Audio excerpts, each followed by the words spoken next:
El país es medible. La patria es del tamaño del corazón de quien la ama. Seguramente alguna vez has oído esta frase o has escuchado la voz del autor. Renio Tolina, el número uno de la televisión venezolana en los años 50, 60 y 70. Una figura de fácil reconocimiento para cualquier venezolano, independientemente del lugar en el que esté, en algunos casos, independientemente de la edad que tenga. Pero ¿a qué se debe este fenómeno? ¿Cómo una persona que murió hace casi 50 años está tan presente en el imaginario colectivo venezolano? Bueno, la respuesta es fácil, pero el trasfondo es un poquito más complicado. Personajes como Renio Tolina, Arturulá Pietri, cuyas intervenciones en televisoras de antaño han inundado el algoritmo de todo venezolano, generando un sentimiento que no sabemos cómo explicar. Sus palabras, sus pensamientos, incluso sus advertencias, al día de hoy suenan muy lógicas y razonables, incluso llegando a ser reconfortantes, lo cual nos hace creer que estos personajes vienen de un país, de una Venezuela muy diferente a la que nosotros conocemos hoy en día. La Venezuela que debió ser, pero no fue. Y algo curioso de este fenómeno es que se encuentra principalmente en personas que no vivieron esa Venezuela. Personas jóvenes que solo conocen la Venezuela actual, la que está politizada al extremo y que solo viven la realidad a través de experiencias personales o de las personas que lo rodean. Estos jóvenes crecieron con un profundo desprecio hacia sus símbolos, hacia la identidad y hacia el país en general. Y aunque no estoy de acuerdo, tampoco puedo culparlos. Mira, es que se supone que la adolescencia y la temprana adultez es una etapa maravillosa de la vida. Una etapa llena de amores fugaces, de experiencias bonitas y de muchas otras cosas que nos hacen querer recordar estos momentos en el futuro. Pero al joven venezolano se le fue arrebatado todo esto. Y para incrementar aún más el sentimiento de desprecio por su identidad, el joven venezolano tuvo que ver cómo en emisoras de radio, en canales de televisión y en redes sociales los símbolos patrios eran utilizados por una facción política y no como la identidad de una república. Ante esto, el joven venezolano se enfrentó a una decisión: irse o quedarse. En años anteriores, más de 8 millones de venezolanos han tenido que irse del país dejando atrás muchas cosas que no querían dejar. Y otra parte han tenido que quedarse en el país, tal vez porque no pueden irse, por dificultades económicas, familiares o por muchas otras cosas. Ambos vivieron realidades muy diferentes y ambos se enfrentaron a situaciones muy distintas. Pero ambos son parte del mismo fenómeno. Mira, todo este sentimiento puede comprimirse dentro de una sola palabra: anemoia. Es utilizada por primera vez en el año 2012 por el escritor John Koenig en su obra The Dictionary of the Obscure Sorrow, la cual puede describirse como una extraña nostalgia por una situación, un evento o una época que tú jamás has vivido. Y la sensación se experimenta cuando extrañas algo a través de imágenes, de lecturas o de sonidos. Y es que ese país de avenidas anchas, de modernidad, de luces de neón, de ropa de marca, de petróleo, que hoy solo podemos ver en grabaciones antiguas, en canciones o leer en algún libro, está infinitamente distante de la Venezuela que conocemos hoy en día. Se pudiera decir que es una especie de realidad utópica, un sueño colectivo del venezolano. Alguien que profundiza un poquito más en este hecho específicamente de Venezuela es Caribius en su video Bienvenido al culto de la hipervenezuela,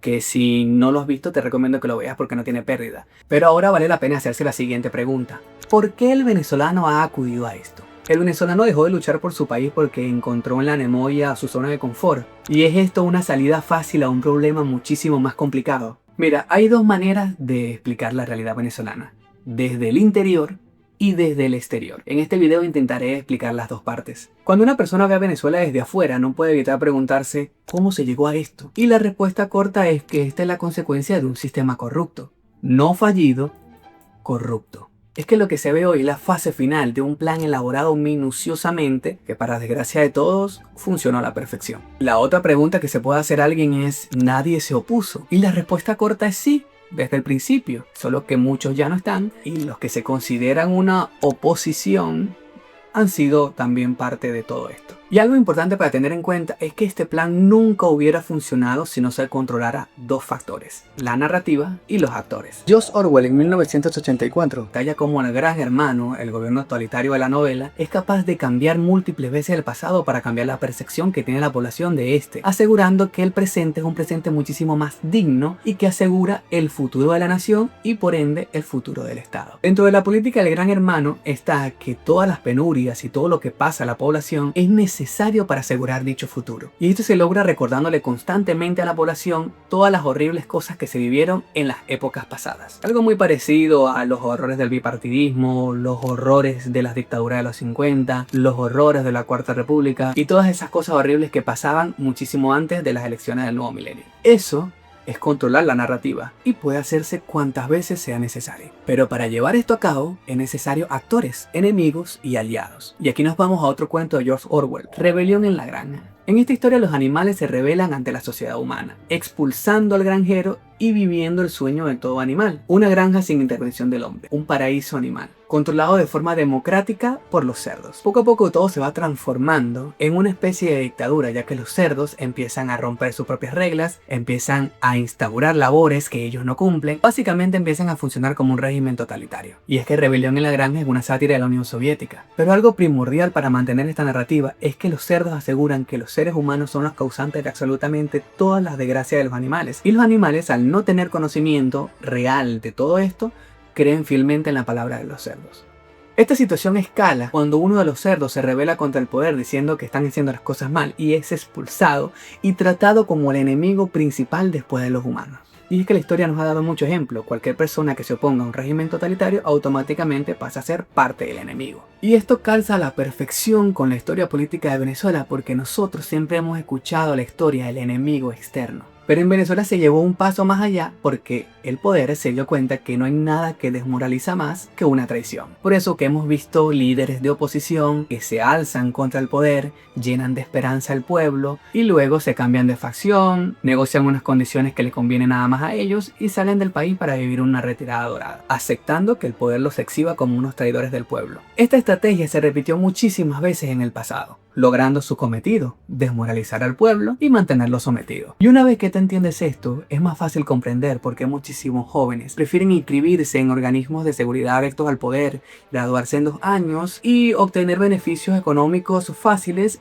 e ilícitos. Esto es muchísimo más fácil que especializarse en una carrera en cualquier otra área dentro del país, solo que tienes que dejar de lado muchísimas otras cosas. Ahora, ¿qué pasa con aquellos jóvenes que quisieron algo distinto? ¿Qué pasa con aquellos jóvenes que no se doblegan ante el poder? ¿Qué pasa con aquellos jóvenes que sí quieren estudiar, que sí quieren ejercer, que sí quieren construir un país? ¿Qué pasa con aquellos jóvenes que de verdad creen en una Venezuela diferente? Bueno, ellos son los que sufren de anemoya. Después de todo esto, debo decir que Venezuela, como siempre, no entra en el molde. Como siempre, estamos fuera del patrón. La anemoya para nosotros no funciona como un refugio nostálgico para consolarnos imaginando que volvemos a un lugar donde nunca estuvimos. Para nosotros esto funciona como un precedente. Ese país sí existió. Y a diferencia que las novelas de Orwell, el venezolano sí recuerda cómo era Venezuela antes del siglo XXI. Y ese pasado se hace presente el día de hoy como un llamado a la acción. Mira, después del terremoto del 24 de junio del 2026, algo donde la sociedad venezolana cambió. Yo estoy convencido de ello. Ante la desidia y la antipatía, la sociedad venezolana tomó una decisión. Si nadie hace nada,